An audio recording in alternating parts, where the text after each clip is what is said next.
Let's refine it further. Let's refine it further. We'll make it mad, we lead the way. In the reptile world, we're here to stay. Double clutch, where passion meets. From the start to the top, we can't be beat. Double clutch, we're Mike and Matt. Double clutch, it's where it's at. Double clutch, we lead the pack. Double clutch, always on track. Double clutch with Mike and Matt. Double clutch, it's where it's at. Double clutch, we lead the pack. Double clutch, always on track. Let's refine it further. We Mike and Matt, lead the way. Let's refine it further. We're here to stay. Double clutch, we lead the pack. Double clutch, always on track. Double clutch, we lead the pack. Double clutch, always on track. Double clutch, we're Mike and Matt. Double clutch, it's where it's at. Double clutch, we lead the pack. Double clutch, always on track. Let's refine it further. Let's refine it further. Always on track. We'll make it back. With the clutch, double clutch, we lead the pack. Double clutch, always on track. Double clutch, we lead the pack. Double clutch, always on track. Yo, what's good, fellas? How y'all doing? Yo. Can you grab me a glass of wine? What up, everybody? How we doing, man? I'm good, man. Baby, Y'all can hear you me? get a glass of wine? Let me see here. I'll grab it. Hey, what's up? Can y'all hear me? Yeah. Okay, there we go. Okay. I can hear you. I don't know Are if we you can hear live? me. Are we live? Can you hear me? Yeah. Okay, there you go. Trying to get a glass of wine there. Got that glass of Yeah, wine. they heard that. I thought I Yeah. got muted. Yeah. What's good, fellas? How y'all doing? Doing good. How are you guys? Good, man. Welcome to Man. Double Clutch, man. I think it's the first time you've been on, Bob. On this one, yeah. On I've this been on. one, yeah. Yep. Cool. Yeah. So what's been going on, man? I know you're pretty busy right now with Southeast Reptile Expo right around the corner. Yeah, I mean the show is we are 2 weeks out, right? We're 2 weeks out from the show. So I did the layout today, and I have to learn that no matter how I do the layout, somebody's not going to be happy with it, so because when I'm doing the layout, I'm like, God, he's not going to like his table placement, or because there's no matter what the layout looks like, there's some bad spots, right? Someone's going to view their spot as bad. You put them at the door, they're going to be someone's going to be like, oh, I hate being at the door. But if you put them in the back, someone's going to hate being in the back, and someone has to be in the back, unfortunately, so yeah, we just got done with that today. Yeah, we're excited, man. The show's coming up in 2 weeks. You're going to be vending this time instead of podcasting, right? Say that again. You're going to be vending this time, yeah? So I'm actually not gonna be vending. For this one, I'll be back in the summer. Okay. Justin is gonna have my table. Okay, gotcha. Yeah, talked to Justin a little bit today. They got a lot of, man, he's hatching a lot of stuff. Thank you, sir. Yeah. Some crazy stuff. We actually did a joint pairing too, so we got some stuff together too. But yeah, he definitely hatching out a lot of heat. Yeah. Mm-hmm. So go back to how you do the layout for the show or whatnot. Like, how do you prioritize who goes where? You try to keep everybody how do you do that? How you go about decide? Yeah, so I don't know if this is how all promoters do the layout, because I've not talked to any promoters about how they do it. But how we do it, or how I did it today, was the sponsors are going to get first dibs. Obviously, I want to give them. Most of the sponsors actually don't sell anything, so they're just there to show off their stuff. So you want to give them as much exposure as possible. So obviously, a sponsor like ZoomEd is the very first table you see when you walk in is ZoomEd, and usually, I'll be honest, for someone selling product, that is the worst table placement, right?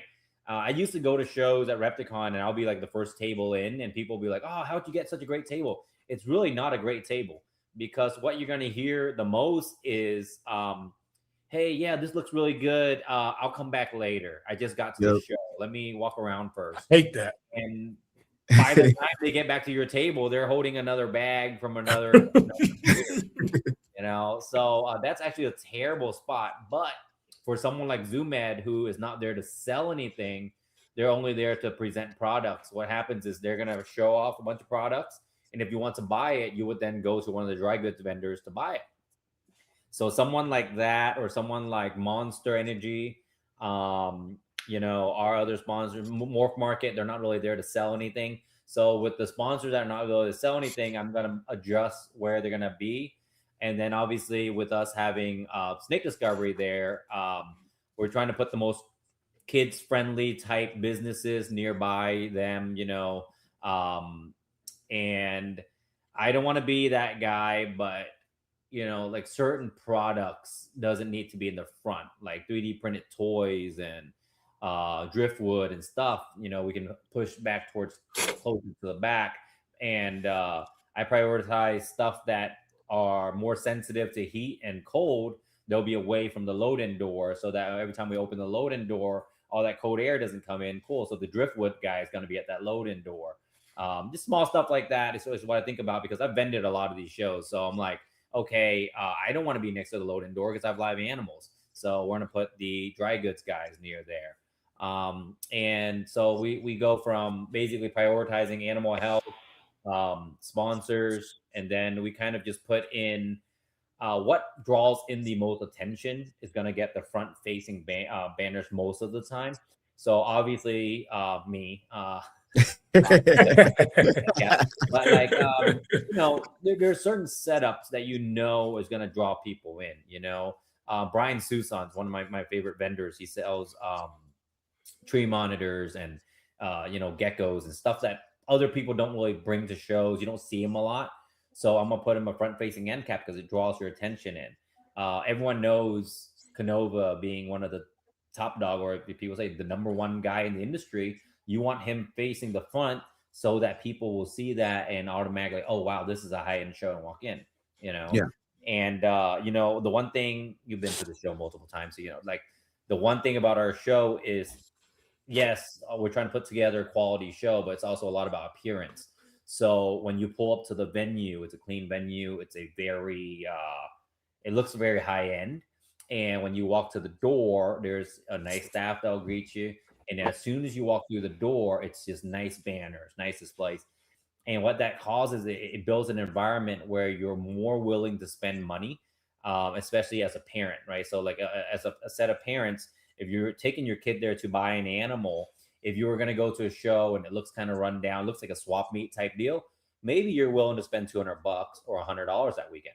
But you go into a really nice venue, you already know you're going to spend more money because it's a nicer venue, it's an expensive type establishment, and you're looking at these breeders that really care about what they're doing. These guys are really knowledgeable, really experienced, and even the guys that are bringing in imports, I screen through those guys to try to get the best of the best for the guys that bring in imports. So if you're even looking for something like that, you might be willing to spend a little bit more money. So I feel like that that helps the vendors make a little bit more money, and so far it's worked. A lot of vendors do very well at our show because of that that atmosphere, I think. Gotcha. Like, I know you've been at like hundreds of shows, probably like before even having Southeast Reptile Expo. But did you tap in with anybody like kind of like before the first time you did the show to kind of get some advice, stuff like that? Dude, I asked everybody. Our first show, I was so nervous. I talked to Rami. I talked to Sean from Herps, Rami from the Super Show. With Bob Ashley, I herped with him before, so luckily we're friends, and he will give me advice. Brian Potter set us up with the insurance for the show. Wayne Hill, when he called me, he told me if I want to advertise my show in Daytona, he was very open to it. There hasn't been any promoter that's like, wow, we're not gonna help you because you're doing a show. Every promoter has been pretty open to giving me advice. Who they sell tickets through, what type of ticketing system, how they receive money, all these like small things that you don't really think about. And everyone has been extremely helpful and not like in that whole like, oh, we're competition type deal. Sean Gray, I mean, Sean, I've talked to Sean so much when before our first show, and he was trying to like calm me down about the whole, like I was so nervous because we're trying to, I don't like to do anything small, and I'm calling vendors in from out of state and all this stuff. I got Junior from JMG's driving in 10 hours, and all these guys are driving in, and I'm like, what if this show flops? There's always that um kind of like, you're like, well, what if? And I'll tell you, the Sunday before the show, the first show ever, that was the one in at the GICC, our first show ever. That was, I guess, almost 2 years ago. The Sunday before the show, I'm $60,000 deep into this show, right? The venue and advertising and all this stuff. We're 60 grand deep, and we have 400 pre-sold tickets. And my break even number, like for me to even break even, was like 3,000 people through the door, and we've sold 400 tickets. And I was just like, I think we really screwed up here, and we're gonna be out like 30K. And the week of the show, which Troy from AARPE, I talked to him, and I was like, dude, we've sold 400 tickets. I think this thing is gonna be a flop. And he goes, wait until Thursday and then call me. And I was just like, Thursday? I mean, the show's coming up in 3 days, like in 4 days. And then on Thursday, I messaged him. I said, we sold 1,000 tickets today on Thursday, online. And all of it, sure enough, just happens the week of. We've been very blessed. And this time we're learning more about the advertising. And so this show, we have more pre-sold tickets than we've gotten ever before, 2 weeks out. So we're really excited. I think the show is gonna be just a huge hit. I'm obviously hoping, but I think with as much effort as the whole team's put in, advertising, Addie is doing a phenomenal job with all the posts and all of her graphics. We have yard signs, we have banners, we're basically leaving no stones unturned. I just like as if we were herping, and we're going to try to do everything possible to get as many eyes on as many animals as possible, because I know this is how we grow the industry. When I tell people we want to grow this reptile thing, you want to get new people, because it's like advertising to reptile people is easy. I can just make a post on my Facebook. If you already keep ball pythons, you're going to come to the show. It's easy to advertise to reptile people. Yes, that's important, because that's where your big sales, your 3,000, 5K animals are going to sell from. But speaking of one of our big sponsors, it's shedtesting.com, but it's no longer shedtesting.com. It is now Phenome. You can see him at the Boss booth. He'll be right next to my booth, one table down. I keep Charlie right there just in case I have a lot of questions or anything, so I can keep him next to me. But yeah, so when you're trying to grow, yes, can you bring your sheds? Yeah, I'm sure Charlie would be okay with it. I think last show I had a whole bag of sheds for him after the show to hand him if you don't want to pay for shipping. But if you're trying to grow an industry, in my opinion, this is my opinion, okay, it could be totally wrong. You want to show people the best side of the industry. So I absolutely hate it if someone was going to pay $40, $30, whatever it is, to enter a show with their family and then see 4 vendors or 5 vendors, and it's like a swap meet type deal, and there's a bunch of skinny animals on the table, and there's poop in the displays from a week before. We all know what that looks like.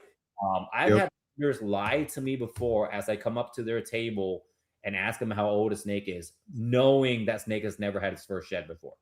Okay, we know what a pre-shed ball python looks like. Right? Yeah. We know what that first shed looks like. That animal is glossy, it's shiny. I know it hasn't eaten before. And I've gone up to tables that don't know who I am. They're like, oh no, this snake eats well. It's like 8 weeks old and yada, yada, yada, all that BS. And I know he just bought that snake 2 weeks ago. So in my opinion, that's how we shrink the industry. Because if I was a child going to that show and I buy my first ball python or whatever from an irresponsible seller, or I see, like it's really gross, and I have a bad experience, that kid is going to write off our whole industry forever. And all of his friends will too, because he's going to tell all his friends about how he bought a snake for $200 and it died. But in my opinion, a show like this one that we're trying to do, what we're trying to do here, and if a kid goes to NARBC or Super Show, wherever, with like a really good fun show, and they buy from a really reputable breeder that's like a responsible breeder that's not going to sell them a retic because they're, even though they're 8 years old, you know, stuff like that. I think that grows the industry the most is when they have a really positive experience. It's just like trying to socialize a monitor. You want as many positive experiences as possible because this kid's gonna be like, oh, this industry is legit. You know, like these are legit people. They're not just a bunch of backyard breeders that's just gonna try to sling me an animal for $200. Like we actually care about what we do. So that's what we're trying to gather and build is a show where parents can take their kids and explore that passion if it's there, and you know, or just come there and get educated. Even if they never buy a reptile, at least they come there and go, wow, these reptile people are cool and they're, you know, passionate about what they do at least, you know. Nice. So it looks like y'all changed kind of how y'all doing the snake discovery piece. Talk about that a little bit. Okay, yeah. So you were at the last show. The snake discovery line was obnoxious. I did not expect that. For anyone that doesn't know, Snake Discovery is a guest at our show. They have about 3.5, 3.6 million followers on YouTube, and then it's more on Instagram and all that stuff. So we did a meet and greet. We had a whole line. We had stanchions. We had all kind of stuff prepared for them, thinking, you know, there's going to be 200-300 kids at a time in line. Our doors open at 10 a.m. for the show, and at 6:30, people started lining up in front of the venue waiting to meet them. And this 6:30 a.m. is, and you know, I couldn't fathom it. I couldn't think. I would never wait at 6:30 a.m. to meet. Well, maybe LeBron, right? But we'll do it.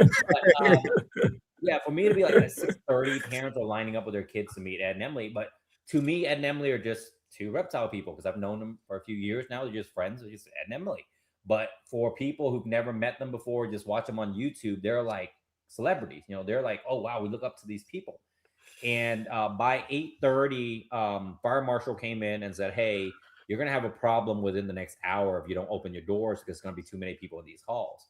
So we end up opening the doors, I think 30 minutes early, and this line formed from literally from their booth, which is opposite side of the building, all the way through the entire venue. And a lot of vendors were getting very angry because there's a line of kids blocking their whole booth. So within 30 minutes, we were able to move that line outside and kind of cause stanchions. But we had to cut off the line at 1 o'clock and on day one, and then on day two, we cut it off at noon. And people waited in line literally from noon until 6:30 p.m. to meet her. And we closed the doors at 5, but because they've been in line for so long, Emily was like, no, I'm not having them waiting in line and then sending them home. So we waited there until 6:30 to make sure she got to meet every single kid that was in line. And she, mind you, she's been there since 9 o'clock in the morning. So it's standing since from 9 o'clock until 6:30 to meet all these kids. So this time we're going to do a little bit different. We're going to do it based on, still going to be based on what time you arrive at the show. But let's say you arrive at 10:30 and the next meeting block is going to be at 3 o'clock. You're going to get a wristband that says 2 to 3 o'clock, and you'll come back at 2 o'clock, and your meet and greet hour is going to be from 2 to 3 o'clock. And that way, if you want to leave for lunch, you can still enjoy the show. Obviously, we don't want people waiting in line for 5-6 hours, but also we lost out, or the vendors lost out on a lot of sales because these people were stuck in line for 6 hours. They didn't get to shop. They didn't get to go around, look at animals. They were just stuck in line for 6 hours, met Emily, and went home. We want them to come to the show, look at their, okay, it's 10 o'clock, but their meet and greet doesn't start till 1.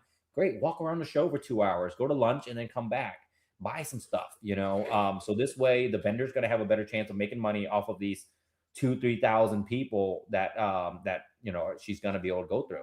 And this way, it keeps the time blocks. I think she's going to be able to see more people this way. And it's going to be more organized. There's not going to be 500 people waiting in line. It's only going to be 1 hour worth of people at a time, which we have scheduled in to be about 30 groups, which is going to be about 100 to 120 people per hour. That's about the average of what she saw last time. So there's only going to be 100 people in line at a time, 120. The other 500 people could be wandering the show and actually buying stuff. That's the goal. That's smart. That's real smart.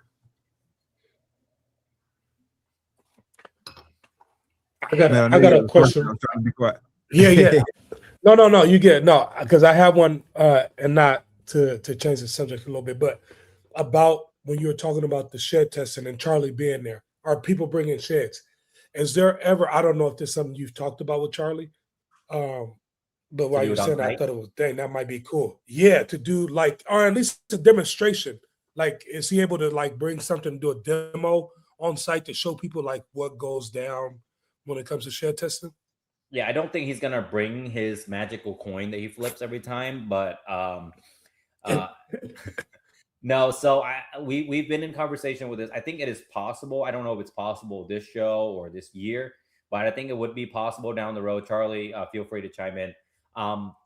What I would like to do down the road and debut it at our show, hopefully, maybe this year, even maybe in August, is to set up a tent that is fully enclosed so that there's no, because the big problem with testing on site is there's all these ball pythons in that room, a lot of potential contaminants. Yeah. But what I would like to do is do like a decontamination room. Maybe we'll put them in a corner somewhere, or I can put them upstairs in a separate room. Okay, you bring your sheds in maybe Friday. Friday during, there's no VIP, but during setup, maybe or Saturday morning, and maybe there's a thing where they can test it overnight and then Sunday morning have your results. I think that would be really cool. Maybe you can charge an extra $5 for a day of testing, something like that. But I think that's very possible. It's something we're going to explore. And now with shed testing partnering with Phenome or merging with Phenome, they're going to have a lot more resources, more employees potentially. And Charlie might be able to wiggle that around and make it happen. Charlie, I'm speaking for you when I say this. We really want to see that happen. Testing on site and make it Gotta happen. make it happen, Charlie. Southeast Reptile Expo.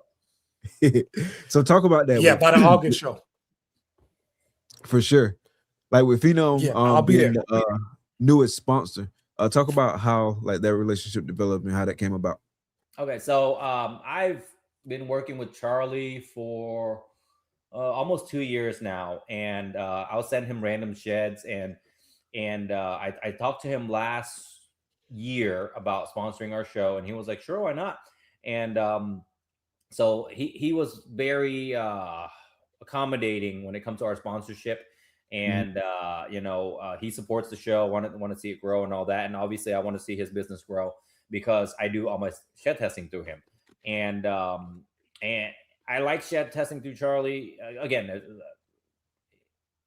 the science, all that, I don't know any of that stuff, but just the personal relationship with me and Charlie, it's easy. I just text him and he was like, "Hey, here are the results." It's just super easy. And when he called me to let me know he was partnering with Phenome, I was just like, "Oh crap!" Literally, I had like a moment of like, "What if these guys are, hey, we're gonna cut all the sponsorships because we, cut costs or whatever, or they maybe they're hard to deal with, or no more texting and stuff like that. Everything's through the systems." But so far, or everything's gone really smooth. Communication's been better than ever because I don't know if Charlie's doing less hours in the office himself. Hopefully he's getting himself some help because I know he's running himself ragged. Some days I'll text him and he'll be like, "All right, I'll be in the lab later," and it'll be like 9 o'clock at night, trying to do some tests. So I think this is a great move for Charlie overall, for his personal sanity and workload. And Phenome has been extremely easy to work with. If you didn't get a chance to meet him yet, I met him in Tinley, the owners and the whole team, and they've been super cool. So really looking forward to working with them, and hopefully by August, I think they're going to do a like major big setup there, and I'm going to try to talk them into on-site testing. I think it's going to be really fun. Yeah, that'll be dope. Yeah, for sure. Matt, you're gonna be there in August, right? Yeah, I'll be there in August. That's why I said let's get this done by August. I bring some sheds. Everyone just carries all their sheds in right on that day. Just start spreading them out in the clowns or monsoons, whatever, and we just test them in batches.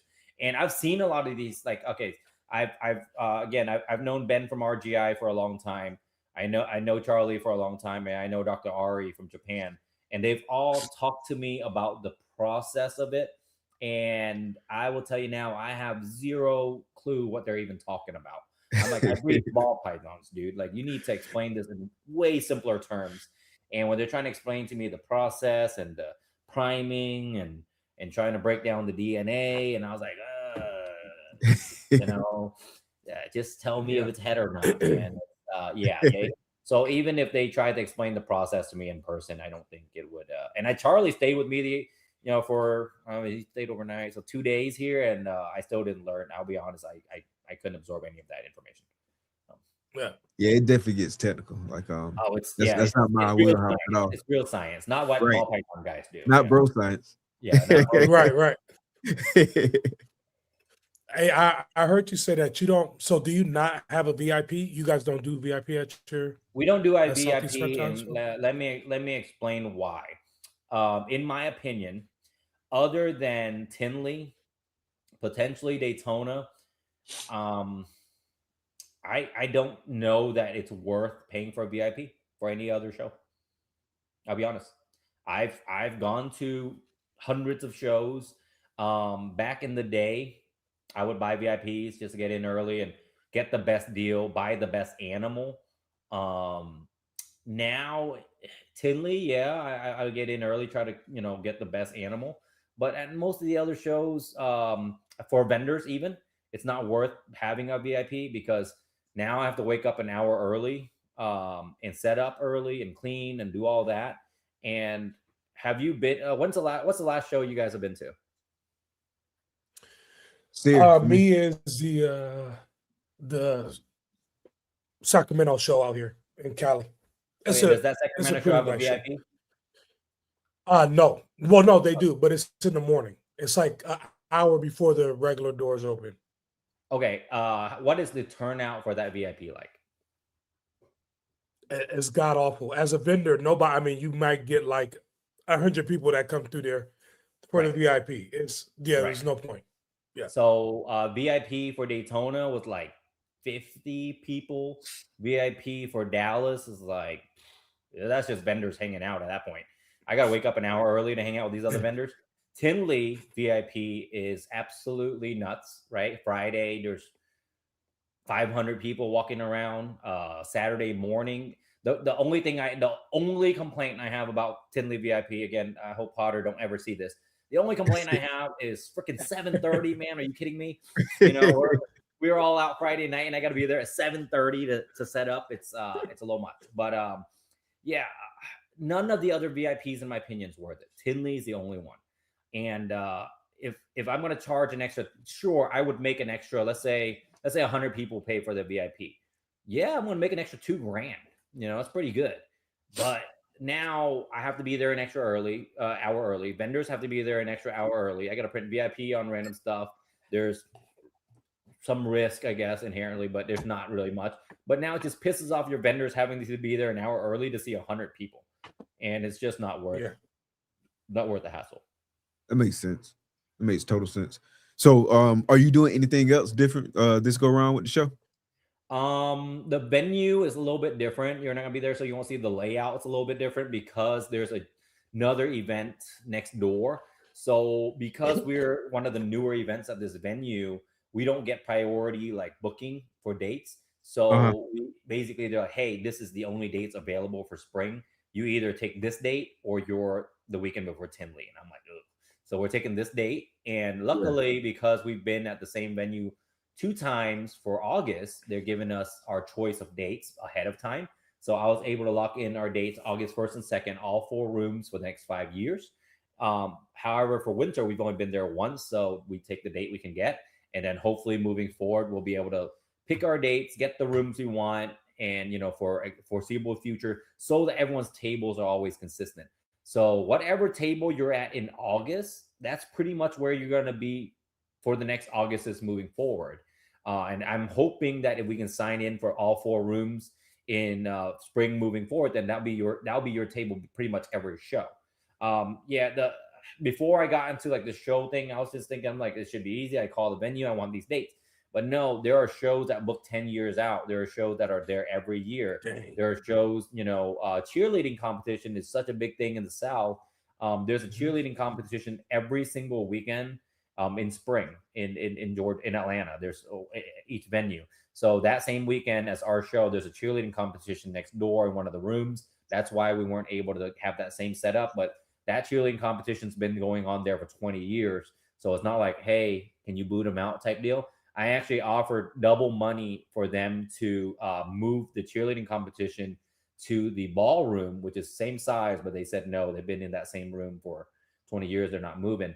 Luckily for us, our mod is like, hey, I believe next year and then the years moving forward, we can give you all 4 rooms because that cheerleading competition is actually going to move a week forward. So it's going to be the week before us. So we're going to try to move things around. But yeah, I think we're after August, we're going to be pretty much set on the venue.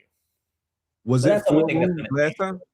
What now? Was it 4 rooms last time? Oh, last time was 3 I'm sorry. rooms actually. 3, It's okay. big, but 3 rooms. You'll notice behind you where you were podcasting, that wall was like a false wall. That wall comes down, and there's an additional 25,000 square feet to the right. And so in August, we'll have an additional 25,000 square feet. So vendors are concerned, which they, again, rightfully so. They're like, whoa, 25,000 square feet. You're going to add another 70 vendors and we're going to lose money. Fortunately for all the vendors, that's not the case. We're going to expand vendor amount based on turnout. So like, let's say if this turnout is exactly the same, then we're not going to increase the vendors that much. But luckily for us, a lot of vendors, most vendors want more tables. Like let's say your island with Justin, maybe you guys want to go to 6 tables, 8 tables. Rice has been trying to expand more tables for their caging business. So in August, I'll be able to give them an additional table for the caging business. Maybe Canova, now that he got Robbie, who won another table. So a lot of businesses want more tables. Monster Energy has requested to do 6 tables in August, so they can roll out some new flavors and all these other merch that they bring. Just stuff like that overall. And so there will be nearly the same amount of vendors. Maybe we'll add 10, 20 of some different species, but each vendor will have a bigger setup is the goal. Nice. Yeah. See, Matt, August, the perfect time to come. August is going to be I'm a gonna be there. phenomenal show. And last year we were so lucky. The weather was nice. It Yeah. wasn't blazing hot. It was like 80 something. Everybody went to the Sky Lounge that night, and it was really nice up there. It wasn't. It was really. We had perfect weather for that show too. It was a really good show. So you have anything planned like for outside the show, or just gonna play it by ear as far as like any kind of like hangouts or anything like that? So we've been asked about an auction. We've been asked about a lot of different things to do. The auction thing is a little tough because especially in August, we're right before Daytona, and I don't want to step on Daytona's toes with their auction because Daytona's known, their auction is well known for being one of the best auctions, in any reptile auction. It's one of the best ones. And I don't want to step on their toes ahead of time. I do want to maybe do one down the road if Wayne stops doing his or something like that. And I know USARK is like the #1 place to donate money, but I might end up splitting the money and donating it to actual conservation, like the Amphibian Foundation or Orient Society, something like that. I do feel like a lot of our money from our industry does need to flow back into conservation at some point. Right now, yes, I understand the need for USARK, which again, I donate to USARK every year, through so many auctions. But I do feel like conservation also needs us. So we're probably going to try to do a split there. So for the auctions, as far as hangouts go, man, at the end of the show, there's so many random hangouts. I know last year there was Airbnb parties and we were up at the bar for I think they were up there till 2 a.m. We try to book some restaurants. And that area, they're building up a shopping center right there. It's like not a strip mall. What do they call it? Some kind of mall. But they're building a lot out into that area in Duluth. It's really growing well there, and it's a really nice area. And it's gonna be a lot, man. I like that. I like August. It's a good time of year. It's good weather. Hopefully, fingers crossed for good weather. But it's there's gonna be I think over the years, once people establish like where the hangout is, like in Tinley, people just know, okay, everyone goes to this bar, or everyone either goes to, the different groups will go to certain bars. So everyone just knows, like Buffalo Wild Wings is where we go. We take like 50 people to Buffalo Wild Wings right after the auction. And then right after Buffalo Wild Wings, we go to Bananas, or the bar formerly known as Bananas. And now I don't know what it's called anymore, but we go there, and then we go out afterwards or whatever. But yeah, I think after enough repetition here, some reps, people will know basically where to go after every show or something like that. Big facts, big facts. Yeah, man, I'm definitely looking forward to getting back there in August, man. I hate that I have to miss it this time around, but I'm definitely looking forward to getting back there in August, man. It's my favorite show. I have a lot of You fun. gonna be vending, or you gonna be Vending. behind the mic? Vending. Yeah. Got to pay some bills. Got to get some of that Yeah, Bob Wu I money. hear you. I hear you. Don't let Justin take all the money, man. Every freaking show, he just takes all the money. I don't know. Can Will hear me? Yeah, Will right here. He's vending his first American show next in 2 weeks. Okay, word. That's what I was about to ask, because I thought last time we talked you said you were, but I was about to confirm. Yeah, he came over. You need to grab that banner. Yeah, I have everything ready. Yeah, it's not like you live like he's forgotten that banner. Just sitting in my freaking basement since we've been talking about it. But yeah, he's gonna be vending his first show in the U.S. anyways, because his last show he was supposed to vend in the U.S. was the same year I was supposed to vend my first Tinley. We were supposed to vend Tinley the first time together there, and we both got canceled. So he hadn't been vending. He hadn't vended a U.S. show since. It's been 5 years. Dang, yeah, that's gonna be a lot of fun, man. Looking forward to seeing you out there in August. So, season wise, man, how's things going for you? I know you're super busy. You even having time to put snakes in tubs? Oh my God, it's been busy, but I'll just be honest right now. We're struggling with rodents, with the lack of rodents, and because of that, I am not pairing as heavily because, in my opinion, I'm not going to pair females that haven't fed heavily enough. Like if I'm feeding her 2 out of 3 weeks or once every other week, just a bigger meal, I'm not going to pair her. What I'm going to do is, as our rodents get better in the next month and two, as she gets fed heavier, then I'm going to introduce my males in as she's developing. Right now, females just aren't developing. We fed light in December. In December, we fed girls 2 or 3 weeks out of the 4 and stuff like that because the shortage of rats. And then not every female is going to want to eat frozen. We ordered 2,000 frozen rats, and every 3 females will eat something like that. So I'm going to start pairing pretty heavily next month here as our rodent production increases. We do have eggs.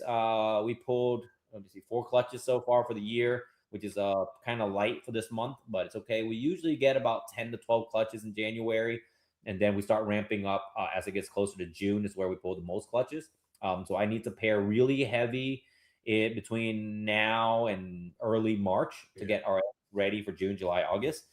So it might be a later season, but our girls are still going to go. The season's moving along, man. I'm really excited about some breeding that we're doing.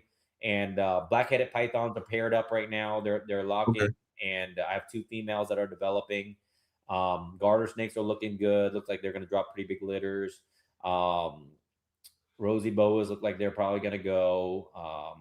Some of my colubrids, the stuff like random stuff. I'm looking forward to breeding on. But the ball python side, because all that other stuff eats frozen. Everything else eats frozen. It's just the ball pythons. It's just the ball pythons. Yeah, they're just being ball pythons. But everything else, man, you throw a frozen rat, thawed rat in there, they just eat.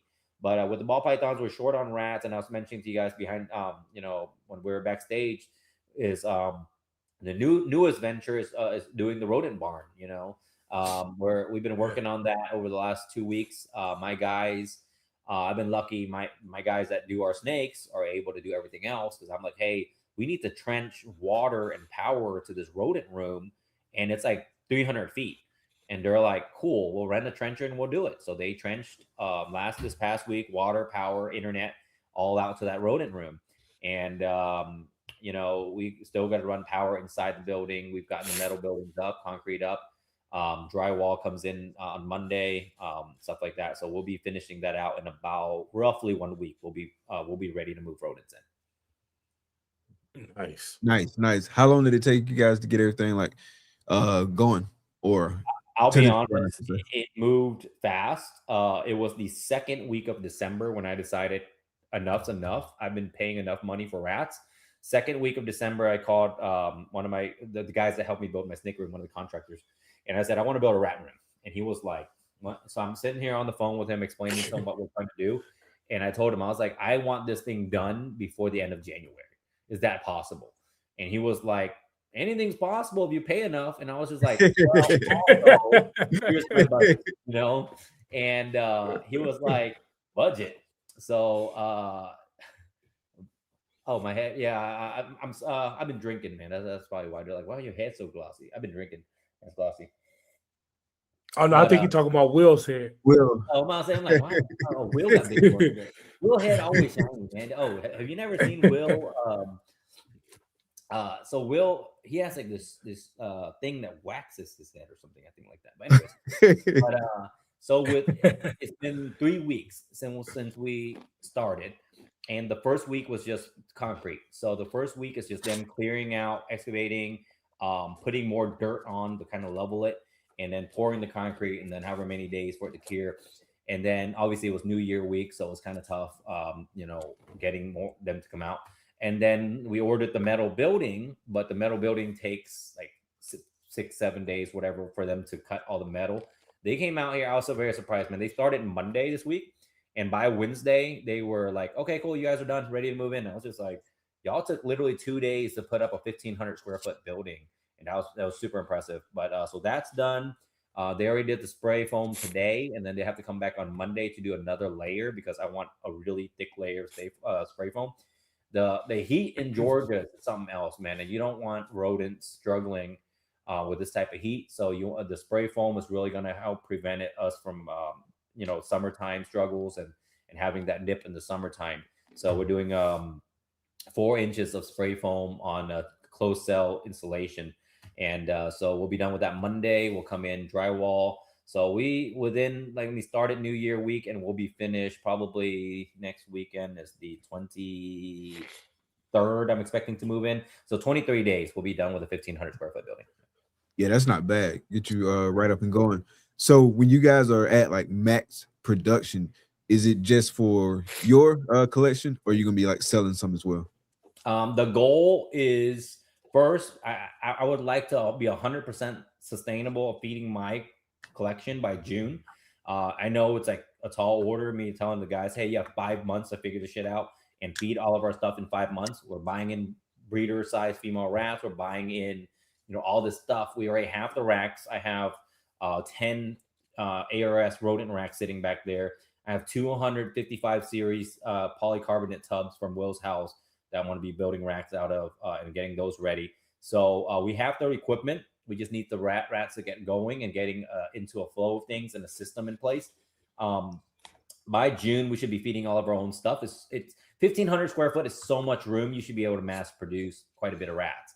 The goal is to at least cover me and all my friends locally so that they don't have to breed rats anymore. I know some guys with collections like my buddy Daniel. He lives down the street, or I'll say down the street, 20 minutes away, and he has to breed rats in his garage. And there's only 2 racks of rats, but he still has to do it because he's still got to feed his snakes. But if it was all here, he can bring those 2 racks here. I think he has 2 freedom breeder racks. We bring those here, eliminates the smell from his house, having to order feed, bedding, and a rat day. When really one of my rat guys can just take care of all of that in 1 day or 2 days, something like that. Ethan, his collection is nearby. He's about 150 snakes to feed. Will's collection is nearby, but Will has his own rodent room. The exhaust fan. What exhaust fan? Oh, I went with a 24-inch exhaust fan. I just ordered it on Amazon. It comes with like Wi-Fi and Bluetooth and all those gadgets. Exhausting air out of your rat room is so important. Sometimes I'll go see some of these buildings where they just slap an AC unit in there and say good luck. The ammonia, especially in the summertime, builds so high that your rats will literally go blind. You'll have rodents go blind from the ammonia content. And again, you're going to have sickly rats and stuff like that during the summertime, especially just because from the heat. But yeah, so we exhaust. We're gonna put it on a timer, and it'll just basically every depending on the season too, right? So maybe during the winter we'll exhaust 5 minutes every hour or something. In the summertime we might only exhaust 6 hours a day, where from midnight to 6 a.m. when it's the coolest, stuff like that. We're gonna adjust it around. But the good thing about this exhaust fan being on Bluetooth and Wi-Fi is that I can sit from my house and we'll have meters in there for everything, ammonia content, temperatures and everything. I can just turn it on for a few minutes and change the timer to exhaust all that air out. Hey, ball heads in Georgia, I'm trying to get to the level where the consistency will have rats, where a Georgia breeder can call us and say, hey, I need 200 rats, or maybe I need 100 rats every week or something like that.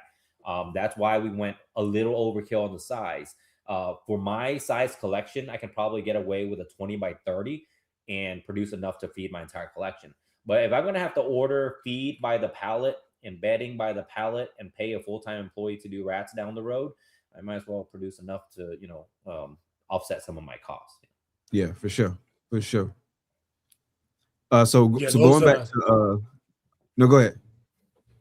Oh, no, I was just going second that the, I have all in my wrap room. I have it all set up on the Bluetooth stuff to where it's all on timers. The exhaust fans pop on for a few minutes every hour. Right. Because here right now it's snowing and it's cold. So, but I just try to get, exchange that air. Otherwise, they get sick. Their eyes be all muggy and disgusting looking, and it's just bad. It's bad without an exhaust. With a large enough exhaust fan, so that's why we went with a 24-inch fan. With a 24-inch fan, you don't have to turn it on for a long time and have all that airflow. If you turn it on for 2 minutes, 5 minutes, whatever, it will do a full air exchange and then shut it down, let it warm back up during the winter. And if during the summer, you're gonna do a full air exchange and then let it cool back off. So that's why I went with a bigger fan, so that it doesn't have to run as often. We can just suck all that air out at once. Because especially, so we set it on the top pitch of the room. So all your ammonia is going to build up as heat rises. It's going to suck all that ammonia up, and it's going to suck all that fan air out. So we're going to put the louvers on the other side at the bottom. So it's going to move air in the curve, and it's just going to suck right out the top. We're planning all that around that to prevent losing as much AC as possible, while still getting good airflow to prevent, sick rodents. Yeah. Nice. It takes some work, man. Shoot, mine, I think I was telling Mike and Justin in our little group chat, this year in the summertime, I decided to try to go all exhaust fans and no AC. And boy, let me tell you, my rat, it got up to about 98 one day in that room, and it was over with. It was everything. And was over. with all Production species, stopped for about a month and a half. It's not just for rats; it's all species. And I was explaining to my employee Robert, who does our rats now. And again, it's not like he's terrible at it, but again, I just have to have supplements so that I don't have to go through a phase of not having rats. But I was trying to explain this. Every species, you overheat any species, they either become sterile or they're not going to breed. So explaining it in the simplest terms would be, if you were at 98 degrees, are you going to try to get nasty? No. It's too hot. It's too hot. It's too hot for that, man. Ain't nobody trying to breed at 98 degrees. On top of that, you can get a female that's nursing 10 pups. She don't want to sit on top of them. She's going to cook them. They're going to overheat them. So paying for AC, they're like, oh, you're going to pay up the butt for AC. You're going to run AC on the winter, summertime. Paying for AC is going to be way better than paying to buy 1,000 rats in every week, because my production went to crap because I'm not running AC. But that's also why we have 4-inch installation of spray foam. That's why we also have a tree cover. That's why we strategically place that rat room where it is for some cover, and from the sides and stuff. That's why we did the building in white instead of any other type of color, so that it doesn't absorb so much heat, stuff like that. And a really good system in Georgia, especially if you need it, is you can run a sprinkler system on top of the building to cool off your oh wow, on top of, because we used to do that before. It was running a sprinkler on top to prevent it from getting too hot. But I rather spend an extra $200, $300 a week cooling the building than not have rats. to feed my Oh snake. yeah, People are like absolutely. $300. I'm like, Mhm. yes, I also feed off 1,000 rodents a week. So it's a trade off for sure. Absolutely. Yeah. So what happened at Pomona? You see that comment? Somebody said that was Yeah, I don't sad know to see what. what happened I at just saw Pomona. that too. Did you hear anything about? Oh, Uh-uh. this I had happened no this idea. Pomona, or did it happen last Pomona? I'm assuming last week before last, whenever it was. I'm Feel assuming free to that's feel free to clue us in on what happened this Pomona, but we all know what happened last Pomona, so maybe it might be related to what happened at the What happened last one? that's been circulating, and a lot of people have been talking about it recently because the girl that posted about it has been very vocal about it. So, what What happened. happened? oh, okay, let me clue you guys in. Yeah, Yeah. So His at brother the out. last show, a business I believe is called New Moon Exotics. Again, I don't know anybody there. I'm not from that side of the country, so I don't know any of the breeders there anyway. So even if they don't like this, I don't care. I believe the breeder's name is New Moon Exotics or something like that, and they shipped in a bunch of animals into a crate, but they arrived. A lot of them arrived already dead. And so what the guy did is he just bagged up the animals and threw them in the trash, and left the show.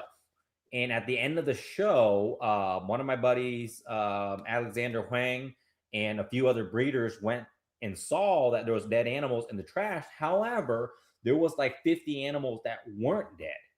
Okay, so they sent me Oh my videos, God. pictures, and everything. So the That's live crazy. animals were inside trash bags inside the trash can. So they went in, they opened it, and saved the animals that they could. But what does this do? What does this do to the industry overall if this were to be found by PETA or Humane Society or literally anybody else Right. other than reptile people? And it's even worse when we find it, because now we're like, dude, this is part of our industry, just shitty people like that. But so what happened is one of the girls that's a plant vendor. I'm gonna actually look her up right now because I just messaged her the other day to check in on her, make sure she's okay, and let her know that we support her. She made a post about this incident and was like calling this guy out. Her business name is DDS Plants. Okay. And she made a post about it, and actually she ended up getting banned from multiple shows. For And making a post about it. yeah, for posting about it and getting like they're saying she's being too dramatic, and I said there's no being too dramatic when it comes to animal abuse, because these people are literally putting live animals in a freaking trash bag and tossing them in the trash. So she made a big post about it, and she's like kind of like pushing for Pomona, which they should, to ban these vendors, and she's pushing for all show promoters to ban these vendors. Which, as a show promoter, I understand where she's coming from, and I agree with her. And so she got banned from certain shows in California and in the surrounding areas because so many breeders that are friends with that guy was like threatening her and saying like they don't want to vend the show if she's there, type of stuff. And yeah, so if you guys want the full story, it's on dds.plants on Instagram. She posted all of it up on there about the incident. So I'm assuming that's what the incident that was being talked about. I'm not sure. Gotcha. Yeah, I'm gonna have to check that out and look at some other details. That's crazy, Man, you especially her can do getting a whole banned from the episode on shows that. too. You can do a Say full again? episode on that. I'll be honest. Yeah, I'm gonna Yeah, have to check we that sure out. can. Like, I don't like talking about the negativity in the industry because like we're focusing on that. However, stuff like this and people that suck do need to be called out so that they are either put out of business so that people stop buying from them. Because if they're going to keep doing this, the fact that you think it's okay, sure, okay, you get a shipment in, the animals are dead. Okay, I get it. Shit happens. I've bought animals before, they shipped in, arrived, and they die. Shit happens. But to just put a bunch of freaking animals into a bag and then toss them in the trash at the show, where let's say a cleaning lady opens that and she was like, what the hell, takes a picture and posts it on the internet, and we're screwed as an industry. 100%. Yep. So just stuff like that, man. You say DDS. Can you point her my way, Bob? Yep, sure. I'm actually gonna send you her info right now. Okay. That's insane. And you're that- right, yeah, man. Anyone outside of the industry, like they see this, and it's the perfect thing for them to just post and just really show the bad side and kind of have people who already against us keeping reptiles, like they give them something to like latch on to and lean into, and it's something we got to fight. That's crazy. Dude, could you imagine if PETA got hold of that? Yeah. I sent it to you on Instagram, her page. Okay. Stuff like that is part of the reason why, like even here in Reno, Nevada, we can't have large snakes, large lizards. We can't have shows here and within the county here. Like I it's agree crazy, with that man. 100%. What she's saying right now is I don't want Pomona to get a bad rep because of one bad vendor, because now that's why it's known. Like people are like, oh, did you hear about the Pomona show? Right. As soon as Yeah. you say, did you hear about the Pomona show? I automatically go, oh, that incident, right? Because that looks Yeah. bad for the show because that one shitty vendor. And I feel for Now Rami. that's- If that happened at my show, I'd be so freaking pissed, because anytime someone thinks about my show, if that's what they think about, I'd be so pissed. Yeah. Yeah, I'd be pissed too. Yeah, I'm gonna definitely try not to refer to it like that. Yeah, because it's really shitty that one little blemish on a show causes that, because I know I've been to an NERBC and it's like a similar type situation where a guy had like dead animals and stuff. Dude, they kicked that dude out of the show within fucking hour. Like within the hour, he was out of the show.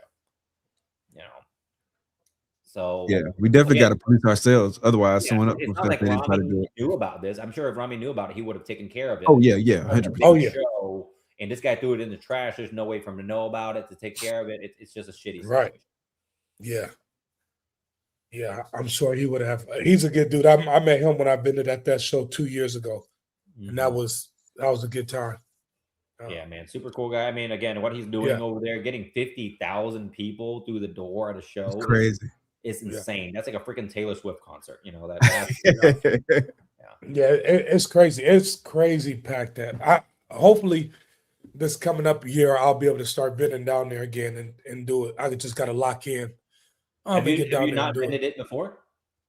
So I vended it once. The super show, the one that just, it was this time of the year, the winter, I guess you could call it one, but that was in the ball python world, we would ask you, was that the Sunset Clown show? No, it was the one right before that. Yeah, because that one was in the summer. That one was the summer, but mine was in the winter. But the crazy part is the sun's the crazy the crazy part is we all hung out at that show. I mean, all from oh my gosh, how am I forgetting his name right now? From David. Mike to David. All of it, we was all together, man. All ate dinner together that winter show. We all hung out. What's always evolving? Why am I forgetting his name? Miguel was there. Man, it was my first time being in that show. It was crazy. Like the people there was crazy. It was fun. Troy, Josh from Josh Longberg from my partner. It was man, it was a crazy show, man. And then that next show, and I've been there with them that previous show. They actually, because Mike wasn't able to vent. Yeah, it was me, KG, and what's the other? He just got out. He just got out the game. Oh, he's getting out. Just got out of prison. That's what I thought too. I was like, wait, who? Matt Byram. Yeah, it was me, KG, and Matt Byram, Ben, and because Dave and Mike didn't have any animals, so Dave was like, "Hey, man, you can use my spot," and I was like, "Shoot, all right, cool, I'll pay you, and I'll pay you for the spot." And Dave was like, "Man, don't worry about it, bro." Dave was the coolest dude I ever met. And then that next show, I was like, "Hey, man, God. Were you offended? Were you offended? No one took your animals."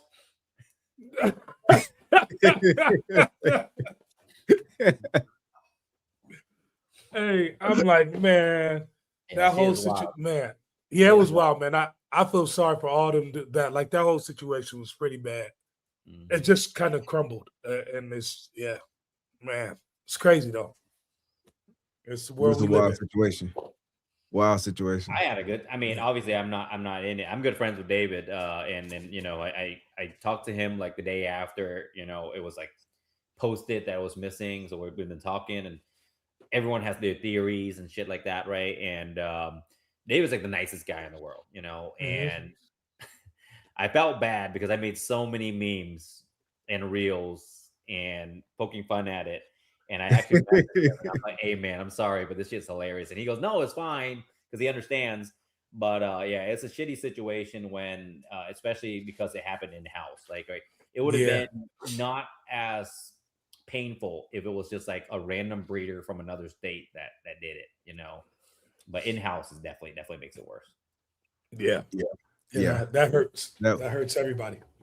Yeah, I think we all kind of made stuff like made reels and stuff like that because I made that song. Like it was just crazy. Well, yeah, that's when the AI stuff's That's when auto it tunes came out. first started popping off, and everybody had a soundtrack. I was like, oh, this is getting crazy. This is out of hand. Yeah, but like it's like you see how many like small single events at a show. That's the whole talk of the show.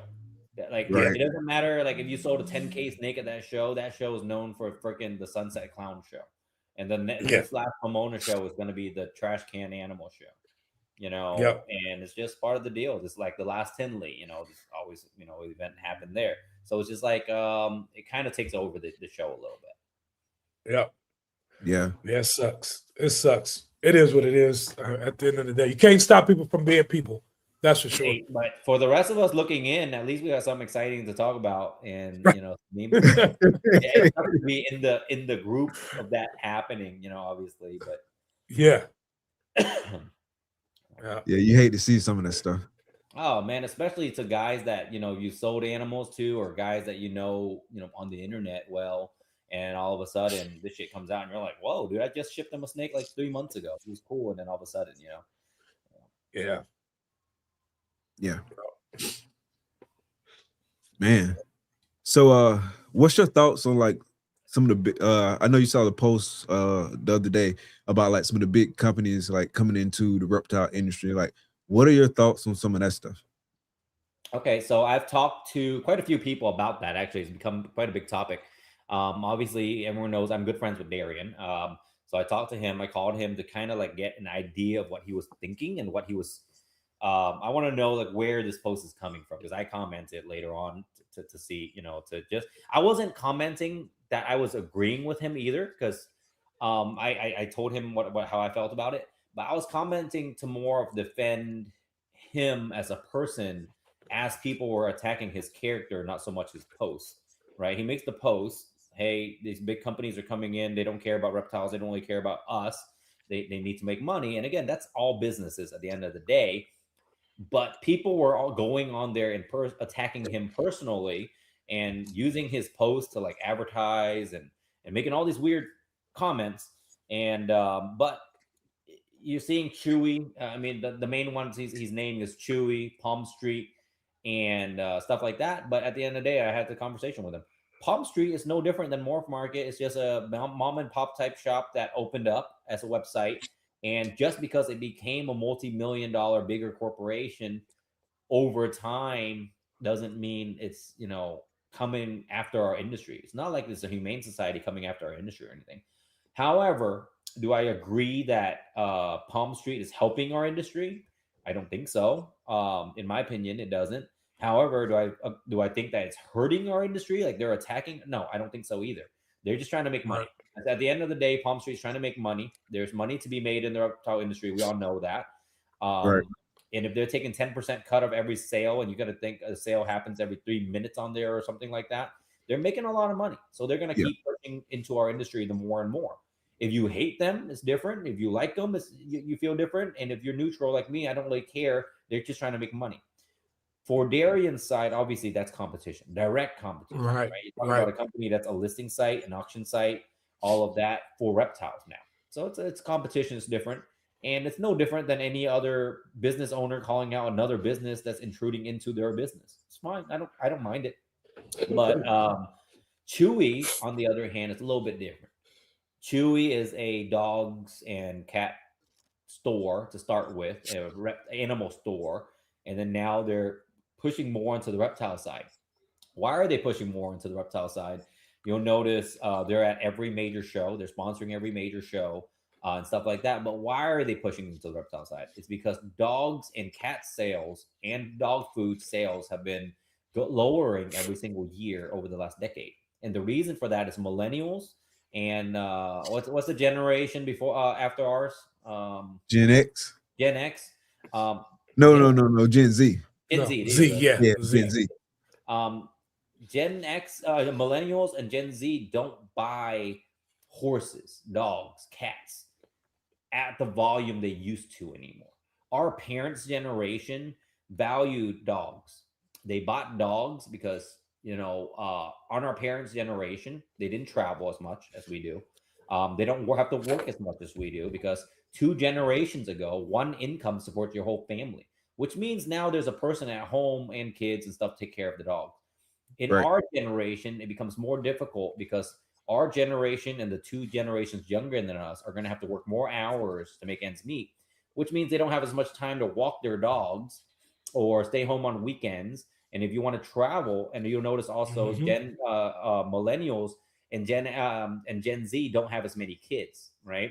So Right. millennials and Gen Z are actually having less kids than the actual replacement rate. So they're 2.7, I think, is the replacement rate per couple, but they're not having those kids. So because they don't have those kids, like me and my wife, we travel a lot, and we like to travel, and it's hard to travel when you got 3 puppies at home. You know what animal is easy to travel? Freaking pet snake. You can have a pet snake. Don't even look at it for 2 weeks. It'll be fine. Someone comes in and put water and food in, it's fine. So more and more families are deciding to get pet reptiles. This has become a huge trend in Japan, especially too, because Japan doesn't have room for dogs. So they get pet geckos and pet snakes over there now. It's becoming a huge trend over there to get pet geckos.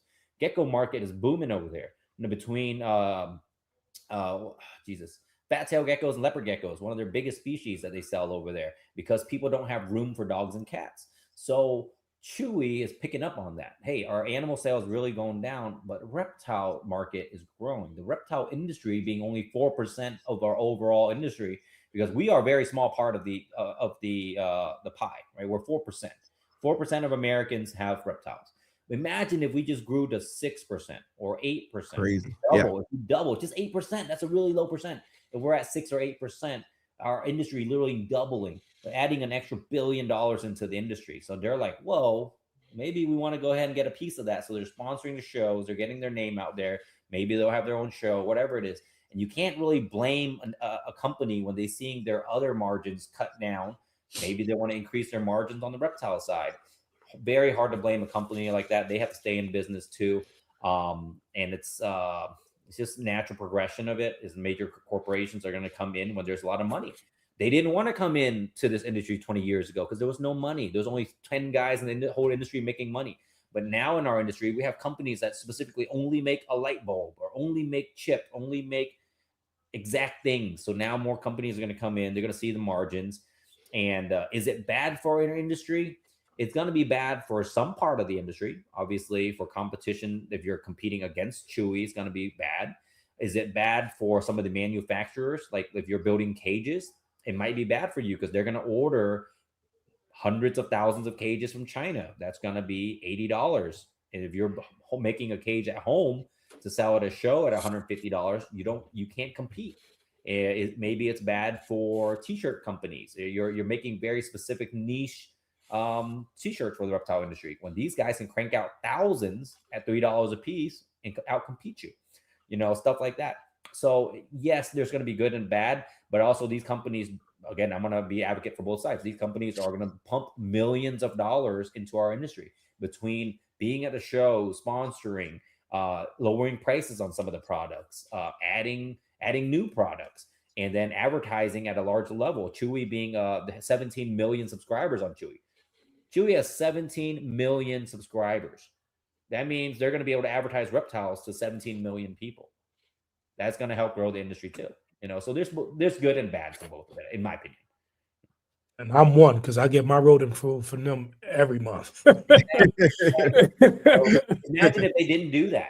Imagine if they Yeah. didn't get into the reptile industry, then you'd be getting your rodent food somewhere else, and it's probably more expensive, and it doesn't deliver to people. And it doesn't come right to the door. Yeah. And I get that. And I liked how you were writing on his post, because I do feel like, I mean, it's a natural progression of things.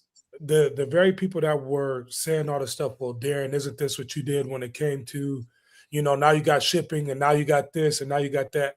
And it's like, ain't that what Walmart did? Like, ain't that what, like, that's just the natural, like, I don't understand why people hate on that, because to me, it's just like, I mean, if you want to stay in your narrow way, then go ahead. But if I could broaden and cover a lot of things and do them all well, then why am I not going to do that? You know what I'm saying? They So expected Morph Market to just be a listing site and only do listings, as if they went to a taco shop and only want tacos.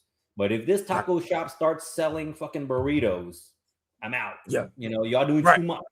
And y'all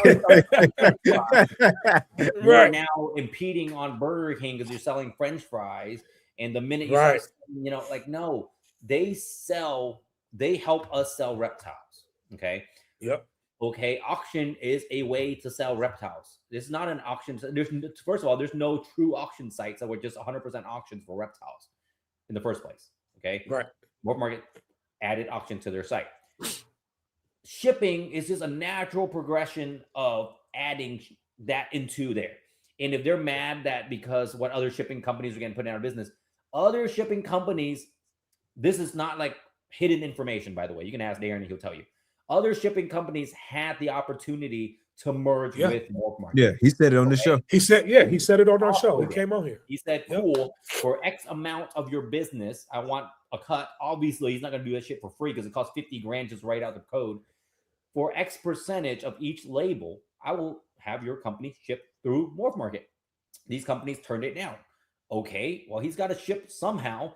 And calling FedEx and saying, hey, can I get an account with you guys? And they said, yes. Okay, cool. You guys ship 20,000 packages through Dubia at a time? Yes, we'll just give you an account. Then he's like, okay, well, we're going to ship another 1,000 packages a week through Morph Market. Of course, they're going to give him good rates. So merging shipping into Morph Market is a natural progression of that business. Right. Yes, you can be mad because it put your friend out of business. Okay, I understand that because I am also friends with all the shipping companies too.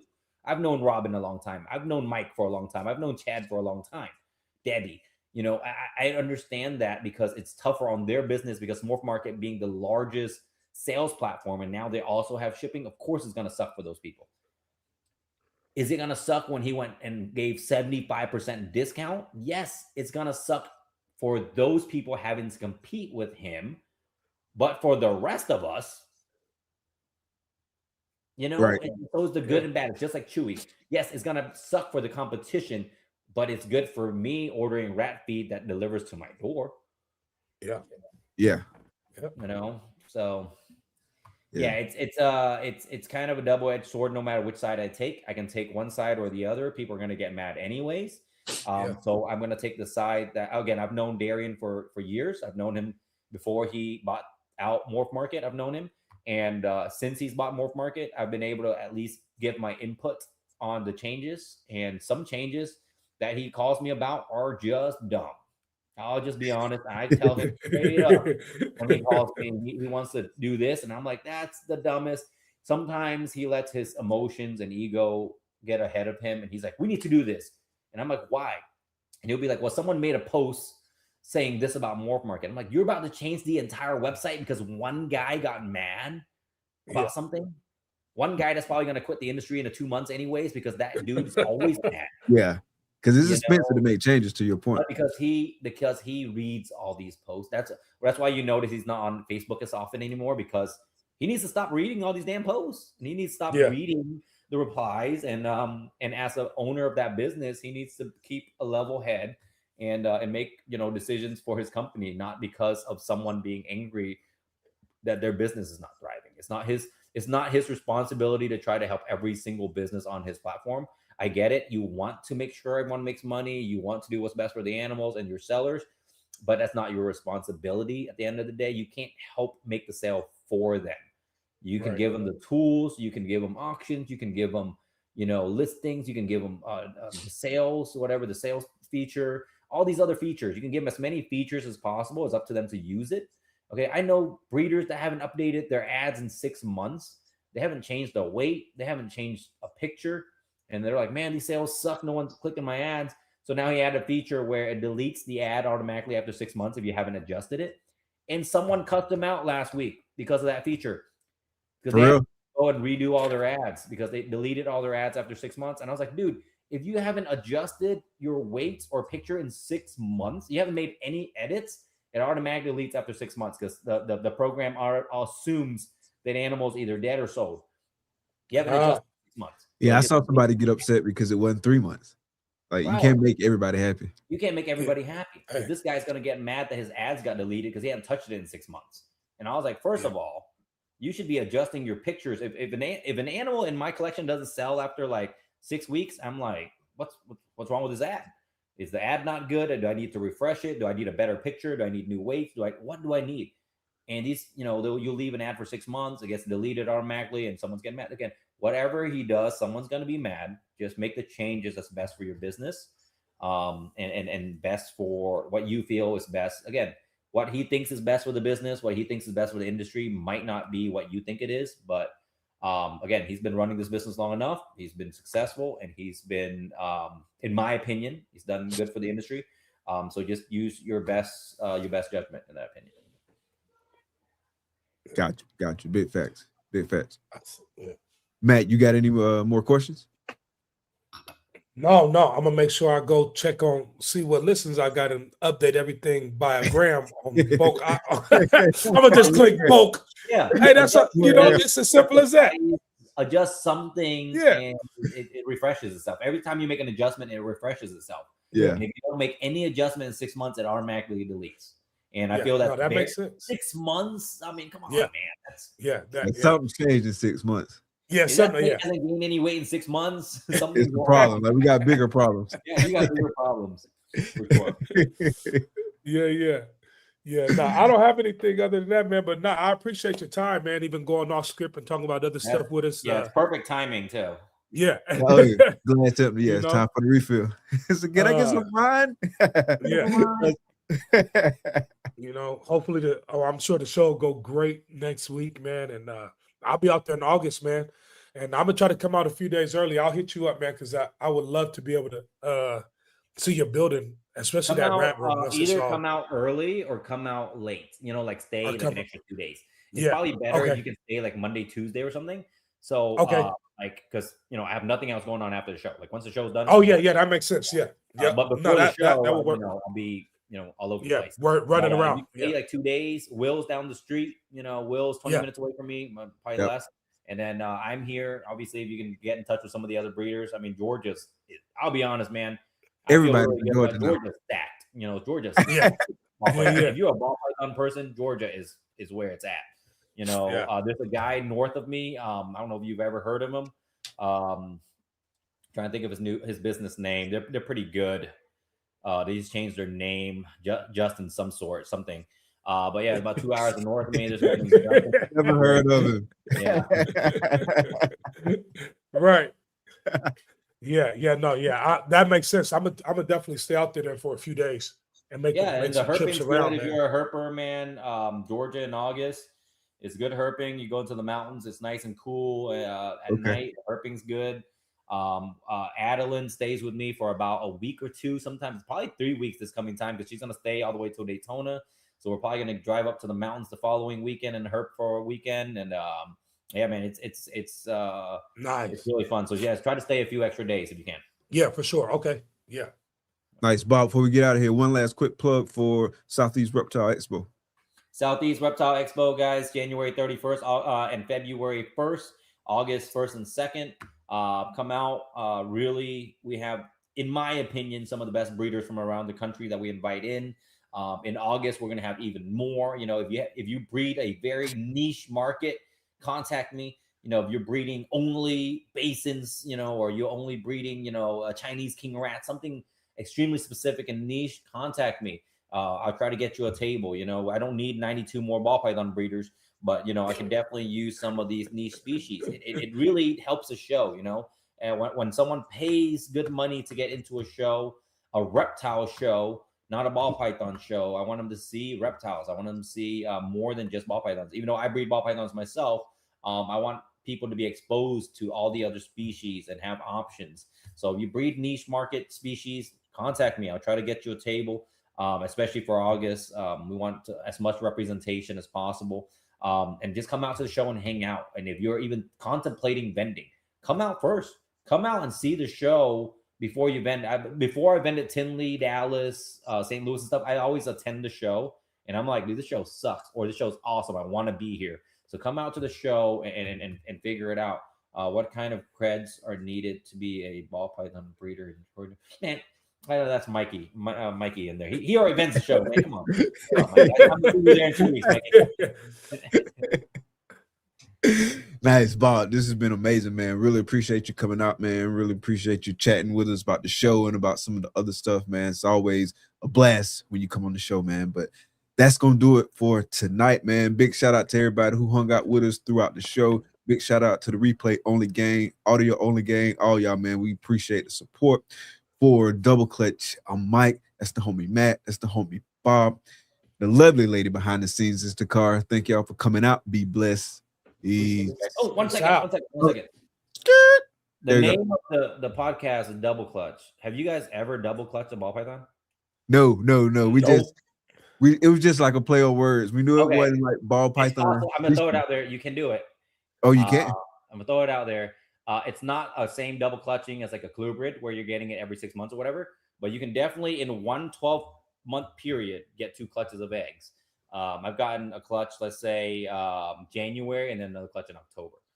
Again, that 100% dependent on your female, how she's feeling, how she's feeding, how she's developing. But you're really, really, really good females if you're really on track of things. 10 months, 11 months. You got to get. Oh, you know what? I've never had it. I just thought about something.